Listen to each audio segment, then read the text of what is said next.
நல்லா இருந்தவ இப்படி கண்டோன்னு செய்யறது அவங்களை ஈர்க்கிறதுக்காக வேண்டி அவ்வளவு சேட்டையும் பண்ணுவான், அவ்வளவு கிறுக்குத்தனம் என்ன செய்வான், நடவு டைப்பா இருக்கு, எப்பவுமே நடக்க மாட்டான். அந்த பொம்பளை வருதுன்னு சொன்னா, அந்த ஆம்பளை வருதுன்னு சொன்னா அப்ப என்ன செய்யற, ஒரு டைப்பா அந்த நடையில ஒரு டைப்பா நடக்கிறது, சட்டை ஒரு டைப்பா போடுவான், தலை ஒரு மாதிரி சிலிப்பி விட்டுக்கிறது, இப்படி எல்லாமே என்ன இருக்கு.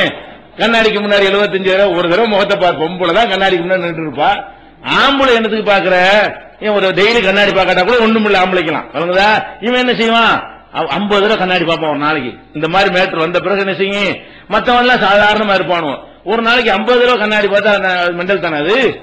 ஒரு தடவை பாரு, 2 தடவை பாரு, ஒரு தூங்கி எந்திரிச்சவன பாரு, ஓகே, ஒரு வெளியே போகும்போது பாரு, ஓகே, பாக்கெட்ல எடுத்து இப்படி பார்த்தா இது என்னங்கிற, இப்படியானது இருக்கு, நீ பாக்கலாம் இல்லையா. இந்த மாதிரி கண்ணாடி எடுத்து பார்த்தானே நீங்க விளைவிக்கலாம், என்னமோ ஒரு கோளாறு இருக்குது, இவன் எதையோ ஒரு லைக் பண்றான்னு என்ன செய்யணும், அதெல்லாம் அறிகுறிகள், இதை வச்சு விளங்கி கொள்றோம். அப்ப என்ன பார்க்கணும்னு கேட்டா, விரும்பலாம், ஒரு ஆண் ஒரு பெண்ணை விரும்புதல் என்பது அன்றிலிருந்து இருக்கிறது. நான் சொல்லக்கூடிய இந்த மனநோயான காதலைத்தான் நான் இல்லைங்கிறேன்.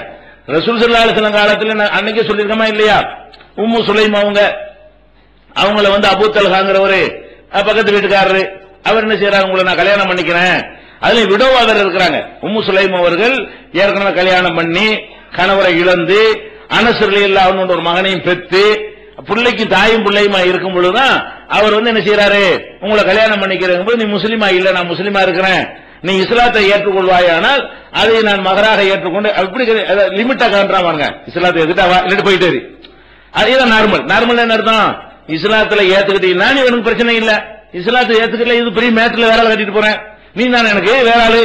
அப்ப எப்படி பாக்குறாங்க, இதுவும் காதல் தான், இதுவும் விருப்பம் தான், இதுவும் அன்பு தான், இதுவும் ஒரு விதமான ஒரு ஆண் பெண்ணுக்குரிய ஈர்ப்பு தான். ஆனால் இந்த ஈர்ப்புகளுக்கு ஒரு எல்லை வச்சிருந்தாங்களா இல்லையா, இந்த விதிமுறைக்கு உட்பட்டு இருந்தால் வா, இல்லாட்டி போய்கிட்டே இரு, இந்த மாதிரி இருப்பார்களே. ஆனால் அப்ப என்ன நினைக்கல, இதுதான் இவர் தான் இவதான், இதுதான் தப்பு, இவன் தான் இவதான் நினைச்சாலேயே அது மனநோய் இருக்கு என்பதை நம்ம என்ன செஞ்சுக்கிறேன் விலைக்கு. தோல்வி இரண்டாவது, இப்படி யாரையும் நேசிக்காதீங்க. ஒரு ஆணை நேசிச்சாலும், நண்பரை நேசிச்சாலும், நண்பியை நேசிச்சாலும் சரி, தாய் பிள்ளை அல்லாம ஏற்படுத்தின உறவுக்கு ஒண்ணும் செய்ய முடியாது, அதை நேசிக்கலாம். அது நம்ம உண்டாக்கணும், நம்மள ஒரு ஆள் வாப்பான்னு ஆக்கிக்கிட்டோம், நம்மள ஒரு ஆள் அம்மான்னு சொல்லிக்கிட்டோம், அது ஒன்னோட ஒண்ணு இரண்டரை கலந்து அல்லாஹ் உருவாக்கின உறவுகள் இருக்கு பாருங்க. அது எவ்வளவு வேணாலும் எக்ஸ்ட்ரீமா நீங்க நேசிக்கலாம், தாயை தாயை எவ்வளவு வேணாலும் நேசிக்கலாம், தந்தையை நேசிக்கலாம், தந்தை பிள்ளையை நேசிக்கலாங்கிறது அது இயல்பா உள்ளது. இது அல்லாம ஒரு ஆணும் பெண்ணை விரும்புறதுல இந்த ஒரு தேவையை தவிர என்ன இருக்குது, அன்புக்காக நேசிக்கிறோம், ஃப்ரெண்டா பழகுறோம் சும்மா சொல்லுவாங்க, ஏன் ஒரு கிளவியோட பழகுவேன் பழகுறாரா, அன்புக்காக சொன்னா அது அந்த மாதிரி வயசா இருக்கணும், அந்த மாதிரி அழகா இருக்கணும், எடுப்பா இருக்கணும், கவர்ச்சியா இருக்கணும், அப்ப சும்மா நடிக்கிறது, பொய்யா என்ன செய்யறது. அது நாங்க அன்புக்காக ஒருத்தருக்கு ஒருத்தர் உறுதுணையா இருப்போம், பேச்சு துணையா இருப்போம் சொல்வதாக இருந்தால் 55-60 வயசு கிளவியோட பழகிட்டு இருக்கலாம் தானே, பேச்சு துணை தானே, நல்ல அனுபவமா நிறைய விஷயம் சொல்லி தருவாங்கல்ல, பொதுவான விஷயத்தை சொல்லி தர்றேன். அப்ப இந்த மாதிரி எல்லாம் எதுக்கு சொல்றோம்னு கேட்டா, இந்த காதல்ங்கிறது அவ்வளவுமே நம்மளை ஏமாத்துறாங்க. அது நல்லது மாதிரி அதுக்கு ஒரு தினத்தை வேற வச்சு காதலர் தினம்னு சொல்லி என்ன செய்யறது, அதுக்கு ஒரு பெரிய எல்லாம் கட்டி அதுக்கு பரிசு கொடுக்கணும் போகணுங்கிற மாதிரி ஆக்கி அன்னைக்கு இந்த வியாபாரம் பிச்சுக்கிட்டு போகும் இல்லையா. அதுக்காண்டி வர்த்தகர்கள் இருந்து எல்லாமே வர்த்தகம் தான், எல்லாம் வர்த்தக நோக்கத்தில் உள்ள இப்படி கிரிக்கெட் மாதிரி விளையாட்டை வச்சுக்கிட்டு நம்மளை சம்பாதிக்கிறானோ அதே மாதிரி இந்த காதல்ங்கிற கான்செப்டை வச்சுக்கிட்டு தான் நிறைய பேர் இப்ப பொழப்பு போடுது. அதிகமான பேருக்கு பொழைப்பு ஓடுது, இந்த காதல்ங்கிற கான்செப்ட்ல தான் அதிகமான பேருக்கு பொழைப்பு ஓடுகிறது. அதனால இந்த மாதிரி செய்கிறார்களே தவிர, அதனால இது இப்படி நினைச்சா ஏன் நீங்க தோல்வி நினைக்கிறீங்க, இதான் யதார்த்தம் நினைச்சுக்கிட்டீங்களா. நேசிப்போம், நேசிக்கிறீங்க, ஒரு முஸ்லீம் இல்ல, ஒத்து போகுமா, ஒத்து போகாது. அப்படி நீ இஸ்லாத்துக்கு வர்றியா, குடும்பத்தில் சொல்லி கல்யாணம் பண்ணிக்கிறோமான்னு சொல்லு, ஒத்துக்கிட்டா ஓகே, இல்லன்னா போயிட்டே இருப்பா வேலையை பார்த்துட்டு அப்படின்ற வேண்டியதை முடிஞ்சு வச்சிருக்காத. ஒரு சிம்பிள் மேட்டர் தானங்க. குடிகாரனா இருக்கிறான், லவ் பண்றேங்கிறா, நீ குடிகாரனால விட்டுருணும், இதோட விட்டான குடும்பத்தில் சொல்லி அந்த மாதிரி பேசிக்கலாம். ஒருத்தர் நேசிக்கும் பொழுது எப்படி உம்மு சுலைம் அவர்கள் ரசூலுல்லாஹ் காலத்திலேயே இந்த மாதிரி ஒருத்தர் விரும்பும் பொழுது ஒரு பதிலை சொன்னார்களோ, அந்த மாதிரி வரம்புக்குள்ள நின்று ஒரு பதிலை சொல்லக்கூடியவர்களாக ஆணும் பெண் இருந்தார்களே, ஆனால் அவங்க சராசரியான ஒரு நிலையில இருக்கிறார்கள் என்று அர்த்தம். இவங்க அதை தாண்டி விட்டார்கள் என்று சொன்னா, சராசரிக்கு அப்பால போய் விட்டார்கள் என்று சொன்னா மனநோயாளிகளாக இருக்கிறார்கள். அதனாலதான் சொல்றான், இந்த லைலாண்டு ஒருத்தர் இருந்தான், லைலாண்டு ஒருத்தி இருந்தா ஒரு பொம்பளை. சங்க இலக்கியத்துல காதலுக்கு உதாரணம் என்ன? லைலா மஜ்னூன் தான். லைலாவையும் மஜ்னூனையும் சொல்லுவாங்க. லைலான்னா என்ன? அந்த பொம்பளைக்கு பேரு. மஜ்னூனுக்கு என்ன அர்த்தம்? லூசுன்னு அர்த்தம். மஜ்னூன்ங்கிற வார்த்தைக்கு என்ன அர்த்தம்? உமா சாஹிபுக்கும் மஜ்னூன், நபி அவர்கள் மஜ்னூன் கிடையாது எல்லாம் மறுக்கணும். மஜ்னூன் சொன்னாங்க இவங்க ரசூல் ஸல்லல்லாஹு அலைஹி வஸல்லம் அவர்களை. அவங்க இறைவன்ட்ட இருந்து செய்தி வருதுன்னு சொல்லும் பொழுது அந்த எதிரிகள் பண்ண விமர்சனம் என்ன? மஜ்னூன் சொன்னாங்க. அப்ப இவனுடைய பேரு மஜ்னூன் கிடையாதுங்க. இவனுக்கு ஒரு பேரு இலக்கியத்தில் உண்டு, மறந்து போச்சு. ஆனா இவன் அந்த பொம்பளைக்கா வேண்டி இருந்தனால இவனுக்கு பேரு மஜ்னூன் வச்சிருக்கான் பாருங்க. எதுக்கு சொல்றான்னு கேட்டா, இந்த காதல்னாலேயே கிற்கணத்தான் ஆயிடுவாங்கிறதுக்காக வேண்டி பேரை எப்படி வச்சிருக்கான்? லைலாவை காதலிச்சான், அவன் என்னவாயிட்டான்? மஜ்னூன் ஆகிவிட்டான். கிற்கனாக ஒரிஜினல் கிற்கன் ஆகிட்டாங்க. மேலோட்டமான மனநோயாளி இல்ல, கிற்கண்டு அவனுக்கு பேரை வச்சு அவன் பேரை மறந்து போய் பேருக்கு கிற்கன் அலைஞ்சான, அதுவே அவனுடைய பேராயிருச்சு. அவன் அப்பம் பாட்டம் வச்ச பேர் இதா இருக்காது, ஏதோ ஒரு பேர் இருக்கிறது. அப்ப இந்த லைலாவை காதலிச்ச காரணத்தினால அவன் மஜ்னூன் ஆயிட்டான்னா, நீங்க எல்லாரும் மஜ்னூன் தான மாதிரி போனீங்கன்னா அவன் என்ன செய்வான்? எந்த அளவுக்கு அவன் மஜ்னூன் ஆயிட்டான்னு சொன்னா, ஒரே லைலா, வேற ஒண்ணுமே அவனுக்கு தெரியாது. மயிலை கண்டால் லைலா, மரத்தை கண்டால் லைலா, பாட்டை படிக்கும். மயிலை கண்டா லைலா போறான், மயில் லைலா பாக்குறது. மரத்தை கண்டால் லைலா, குயிலை கண்டால் லைலாவான், அதன் குரலை கேட்டால் லைலான்னு என்ன செய்யறான்? பாட்டுல படிக்கிறான். அப்ப இவனுக்கு எதை பார்த்தாலும் லைலா. லைலாவுக்கு அர்த்தம் தெரியுமா? கருப்பின்னு அர்த்தம். லைலத்துல் கத்ருங்கறீங்கல்ல, இரவு. லைலத்துனா இரவு, லைலாண்டா இரவுன்னு அர்த்தம். இரவுனா கருப்பா உள்ள, கருப்பா இருக்கிறதுக்கு அடையாளமா லைலாமா. அவன் கருப்பியா தான் இருப்பானா. அந்த கருப்பி மேல இவனுக்கு ஆசை வந்து இவன் என்ன ஆயிட்டான்? எதை பார்த்தாலும் அதுல வந்து அவளை பாக்குறான். மயிலா பார்த்தா நீ நார்மலு, மயில போய் லைலாவை பார்த்து என்ன இருக்குன்னு தானே. மானா பாரு, கழுதையா பாரு, குதிரையா பாரு, பொம்பளையா பாரு.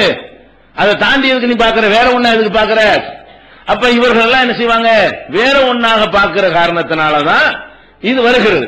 இதெல்லாம் இந்த மீடியாக்களுடைய நம்ம மூளையை செலவை செய்கிற காரணத்தினால் ஏற்பட்ட ஒரு தாக்கம் தானே தவிர, வெளியில நின்று நீங்க சிந்தித்து பார்த்தீர்களே ஆனால், இப்ப என்ன இப்ப காதல்னு வச்சு என்ன செய்ய, எனக்கு இதான் வேணும், இவதான் வேணும், இவன் தான் வேணும்னு சொன்னீங்களே, இப்படி திருமணமானதுக்கு பிறகு என்ன நடப்பு? என்ன இதெல்லாம் அந்த இளமையுடைய ஒரு கோளாறு.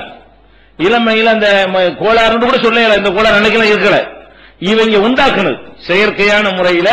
இந்த மாதிரி மீடியாக்களை ஒரு புனிதமான காதல் புனிதம், இதை போய் என்ன செய்யலாம்? கிற்கன ஒரு புனிதமா.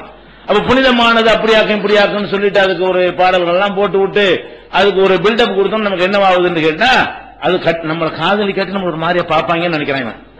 காதலிச்சா ஒரு மாதிரியா பாக்கணுமே நினைக்கிறான். எல்லாரும் நம்ம மட்டும் காதலிக்க நம்ம ஒரு டைப்பா சேர்த்துருவாங்களோ இப்படிங்கிற அளவுக்கு ஆக்கிவிட்டாங்க. இப்ப ஒரு பழமொழி சொல்லுவாங்கல்ல, எல்லாரும் வந்து நிர்வாணமா இருக்கிற ஊர்ல நம்ம மட்டும் என்ன செய்ய கோவணம் கட்டிட்டு போக முடியுமா? எல்லாம் நிர்வாணமா இருக்கிறான், நம்மளும் நிர்வாணமா போனா தான் அந்த ஊர்ல மரியாதை. நம்ம மட்டும் ஒரு டவுசர் போட்டு போனோம் வைங்க, நம்மளுக்கு இருக்குன்னு பாப்பான். இங்க பாரு டவுசர் போட்டு போனான், அவன் எல்லாம் நிர்வாணமா இருக்கிறான். எல்லாரும் நிர்வாணமா இருக்கிற ஊர்ல வந்து நிர்வாணமா போனா அவன் நார்மலா, அவன் டவுசர் போட்டு போனா அவன் பரவாயில்லன்னு சொல்லணுமா இல்லையா? சொல்ல மாட்டான். ஏன் அவனு மாதிரி இல்லையில இவனுக்கு இருக்கேன்றாங்க. இப்படியான ஒரு தோற்றத்தை உலகத்துல உண்டாக்குன காரணத்தினாலதான் இவன் என்ன செய்யறான்? மாயையில வீழ்ந்து இத வந்து அவன் வந்து மூழ்கி இருக்கிற காட்சியை பார்க்கணும். இது ஒரு முதல்ல மனநோயின்னு விளங்கிக்கிறங்க.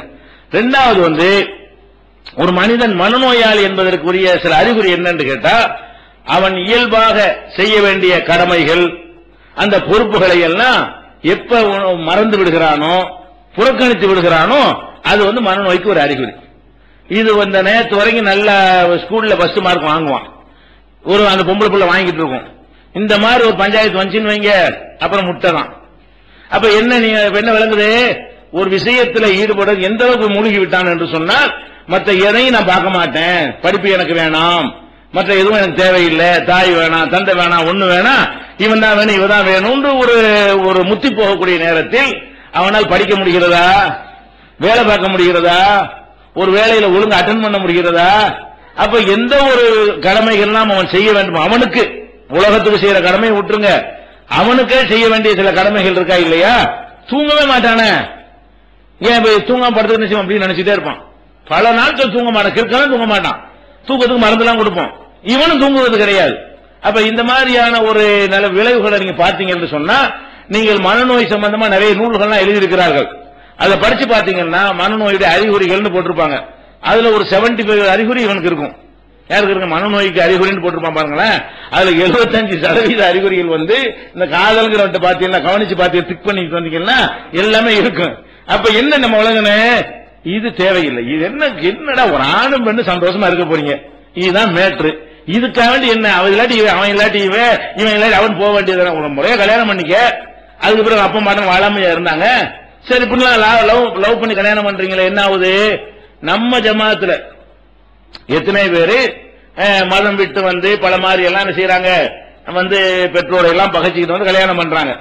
ஒரு 6 மாசத்துக்கு முந்தி ஒரு முஸ்லீம் அல்லாத ஒரு பெண் வந்து ஒரு முஸ்லீம் பையனோட கல்யாணம் பண்ணி வச்சாங்க ஆபீஸ்ல. பெற்றோர்லாம் கூப்பிட்டு சொல்லி அந்த பெற்றோர்லாம் அழுது ஒப்பாரி வச்சு இந்த பொண்ணு அதெல்லாம் முடியாது நான் இவனோட தான் வாழுவேன் அப்படின்னு சொல்லி நினைச்சாங்க கல்யாணம் பண்ணி வச்சாங்க. எல்லாம் பெற்றோர்லாம் என்ன தொலைஞ்சு கொண்டு போயிட்டாங்க. அப்புறம் பார்த்தா 1 மாசம் கூட ஆகல அந்த பொம்பளை வருது, எனக்கு டைவர்ஸ் கொடுத்துருங்க. ஏன் டைவர்ஸ் கொடுத்துருங்க? எனக்கு சும்மா காதல்னு சொன்னாங்க, விரும்பிட்டேன், ஒண்ணுமே நடக்கல அப்படிங்கிற. என்ன விஷயம்? எதுக்காக வேண்டிய ஒரு காதலித்தார்களோ அது ஒண்ணுமே இல்ல, இவன் ஒரு பொண்ணையன் அப்படிங்கிற ஒரு விஷயத்தை சொல்லி ஒரு டைவர்ஸ் கேட்கிற விஷயத்தை நம்ம பார்க்கிறோம்.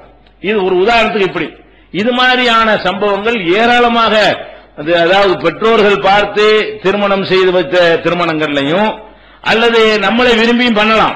எப்படி பண்ணலாம்னா இந்த நெறிமுறைக்கு உட்பட்டு இதான் கண்டிஷன், இதுக்கு ஒத்துக்கிட்டாவா போயிட்டே நீ என்ன கண்டிஷன் இருக்கானு நீ தான் எனக்கு தேவைன்னு கிடையாது, எத்தனையும் இருக்கிறது, நீ கொஞ்சம் பரவாயில்லாம இருக்கிற ஓகேவா, நீ ஒத்துக்கலன்னா போ வேற கட்டிக்கிறேன். அந்த அளவு இருக்கணும். ஒரு ஆண் ஒரு பெண்ணை நேசித்தாலும் ஒரு பெண்ணை ஒரு ஆணை நேசித்தாலும் அதுக்காக வேண்டிய அடிமையாயிடக்கூடாது. என்ன சொன்னாலும் தலையாட்டுவது, உங்க அம்மாவுடைய தலையை வெட்டிக்கிட்டு வேணாலும் வெட்டிட்டு வந்துருவான்.